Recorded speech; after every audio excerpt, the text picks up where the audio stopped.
Doctor Babasaheb Ambedkar open university.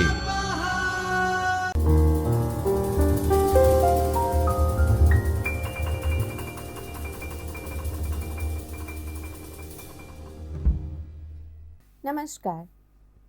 I, Devarshi Modi, from the Department of English, School of Social Science and Humanities, welcome you all in our today's lecture on the forms of poetry, especially on sonnet. Dear friends, so far in this particular paper for the third year BA, named as Study of Poetry, we have discussed various forms like elegy, ode, epic, and so on. And today we will dive deep into the another form of poetry which is very important. So let us begin with sonnet. Type of 14-line poem. Traditionally, the 14 lines of a sonnet consist of an octave or 2 quatrains making up a stanza of 8 lines and a sestet, a stanza of 6 lines. Sonnets generally use a meter of iambic pentameter and follow a set rhyme scheme. Within these general guidelines, for what makes a sonnet, there are wide variety of variations. The 2 most common sonnet variations are Italian and the Petrarchan sonnets. Italian sonnets are also known as Petrarchan sonnets, and English sonnets are also known as Shakespearean sonnets. The main difference between the Italian and the English sonnet is in the rhyme scheme that they use. Why do writers use sonnet? As an early practitioner of the sonnet, the 13th century Italian poet Petrarch defined the sonnet subject matter for the centuries to come. Until the 17th century, virtually all sonnets that were written in any language were like the Petrarch sonnets. Expression of requited love, expressions of unrequited love. The sonnet structure was well suited to the subject because the octaves, proposition, and the sestet's resolution together comprise a sort of call and the response. 2 pieces of the conversation in a miniature. This enables the poet to converse with himself in his lover's absence, thereby offering a temporary release from pain and frustrations of the romantic rejection. John Donne and John Milton's pioneering sonnets of the 17th century took on subjects beyond unrequited love. This expanded the scope of what could be addressed in a sonnet, and since that time, poets have used the form to write about every subject imaginable. Poets may choose to write in the form of a traditional sonnet, including meter and the rhyme scheme, as a way of making the language more musical through rhyme and the rhythm, and therefore more beautiful. Some people choose to write in a fixed forms, such as the sonnet, because they like imposing restrictions on what they write. Since many artists of all fields and practices find it helpful to the creative process to work within the set guidelines, others might write sonnets that vary the traditional form in all sorts of ways, because breaking guidelines can also aid the creative process and make a statement. In addition, A poet may choose to write a sonnet because of the form's incredibly rich and extensive history as a poetic form, thereby of writers such as Keats and the Shakespeare. Let us now know some of the additional key details about the sonnet. 400 of years, the sonnet form was reserved for poems about unrequited love, but since the 17th century, sonnets have been written about the wide variety of subjects. Sonnets have become very popular and are written in so many places that over the time, many variations of sonnets have evolved. Sonnets are sometimes written in groups where each individual and sonnet can stand alone but are also linked in with the group, link with the others in the group.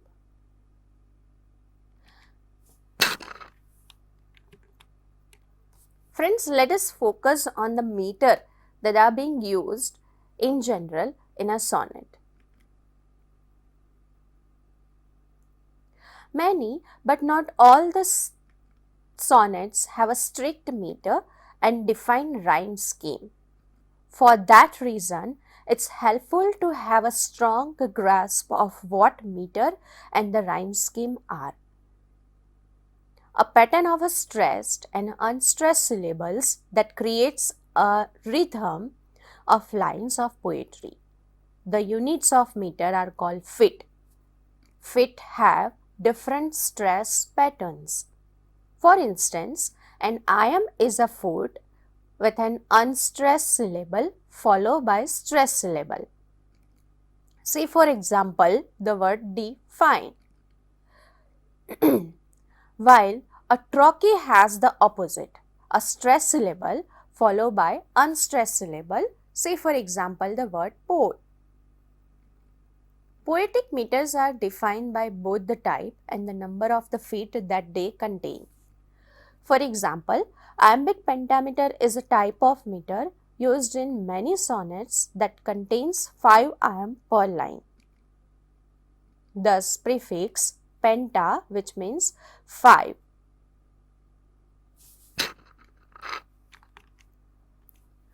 Let us focus on rhyme scheme that are used in the sonnet in general. Poems such as sonnet that make the use of end rhymes at the end of each line often do so according to the repeating predetermined pattern. That pattern is called a rhyme scheme. A rhyme scheme are described using letters of the alphabet so that each line of the verse that corresponds to the specific type of rhyme used in the poem is assigned a letter beginning with the letter A. For example, a 4-line poem in which the first line rhymes with the third and the second line rhymes with the fourth has the rhyme scheme of AB, AB. Friends, so far we have understood meters and the rhyme scheme of the sonnet. Now let us focus on the various types of the sonnets. Sonnets have been written all over the world and in many different languages: French, Italian, Spanish, Polish, Czech, Russian, Urdu, and German. In all these languages, poets have made significant contribution to the evolution of the sonnet form. Since the sonnet's invention in Italy in the 13th century, new variations on the traditional form have been regularly born. Let us start with Italian sonnet.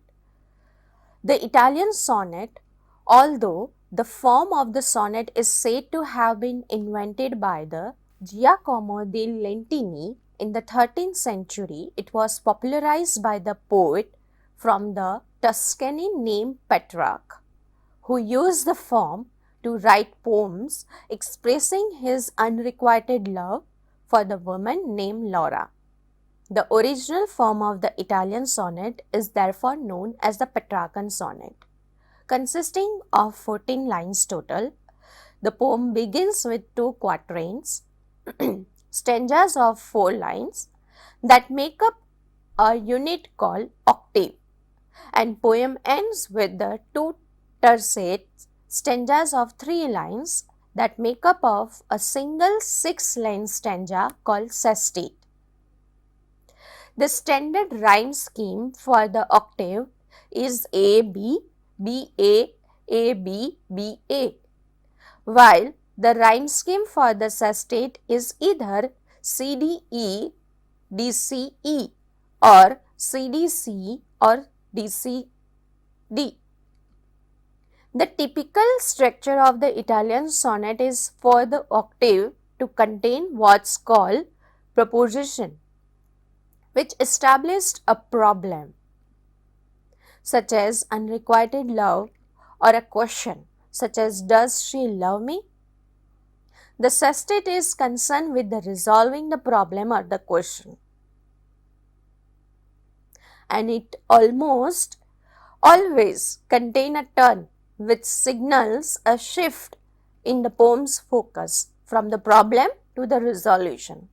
The turn is sometimes called as volta, the Italian word for the turn, and it usually becomes at the beginning of the sestet in the sonnet's 9th line. In the proposition of the octave, the poem establishes its dilemma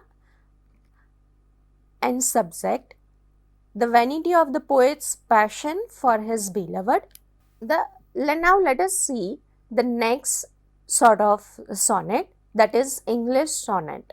The English poet Thomas Wyatt introduced the sonnet to the English language in the 16th century by translating the works of Petrarch from the Italian. Wyatt's contemporary, the Earl of Surrey, then made innovations to the form by introducing a new structure and rhyme scheme, which become the defining characteristics of the English sonnet. The 14 lines are all written in the iambic pentameter and are taken up by the 3 quatrains of the 4 lines followed by 2 lines couplet. The lines follow by the rhyme scheme A B, C D, C D, E F, and G G. In the English sonnet, the turn typically occurs in the 3rd quatrain, but the William Shakespeare broke from this rule by frequently situating the turn into the final couplet of his sonnets. In fact, Shakespeare quickly became the English sonnet's most venerated practitioner, and the English sonnet is often referred to the Shakespearean sonnet as a result. The English sonnet is sometimes also referred as Elizabethan sonnet. Understand one of the famous examples of the sonnet written by Shakespeare, and the line of the sonnet goes like this: but thy eternal summer shall not fade. Shall I compare to thee summer's day? Thou art more lovely and more temperate. Rough winds do shake the darling boughs of May, and summer's lease hath all 2 sorts of day. Let us also get brief understanding of other types of sonnets and the variations of the sonnets that have arisen throughout the history, but these variations are always derived from one of the 3 forms described just few minutes back. Here are some of those other types of sonnet, including their definitions and a bit of background on each. Occitan sonnet. Occitan sonnet is somewhat obscure Romance language that was spoken in Italy, France and Spain Many sonnets were written in Occitan during the 13th and the 14th centuries, and the sonnets have their own form, which differs from Italian sonnets in that sestet of Occitan sonnet has CDC rhyme scheme. The second one is Spenserian sonnet. The 16th century English poet Edmund Spenser created his own variations of the English sonnet using rhyme scheme of AB, AB, BC, BC, CD, CD, EE. Another form of the sonnet is coudette sonnets. The Italian poet Burney is credited with the invention of this variation on the standard sonnet form, in which 14-line sonnet is followed by a brief concluding stanza of few lines, known as a coda. This variation is typically used for the satirical poems such as John Milton's On the New Forces of the Conscience under Long Parliament. The next sort of sonnet is curtal sonnet. The English poet Manly Hopkins wanted to shrink the traditional English sonnet to the precisely third-fourth its usual size, reducing the octave to the 6-line stanza and the sestet to the 4-line and half-line stanza, resulting into the 10.5-line poem is known as curtal sonnet. Let us understand word sonnets. This modern and more extreme variation on the sonnet's form came out of poetic movement of the late 20th century. Known as the New Formalism, this 14-word poem contained just one word per line.